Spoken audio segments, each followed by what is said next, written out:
How to play a game God had provided for us to play. In the term, God is not appropriate, it's the laws of universe. The laws of universe is manifesting. We are born, evolving, and figuring out how to play the game. Who wins, who loses, it doesn't matter, because God wins. The law of universe will be permanent.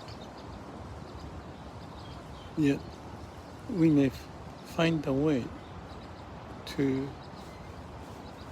relate to the game, learn how to play the game while the society has its own game going, yet we can find alignment. Let's enjoy the game.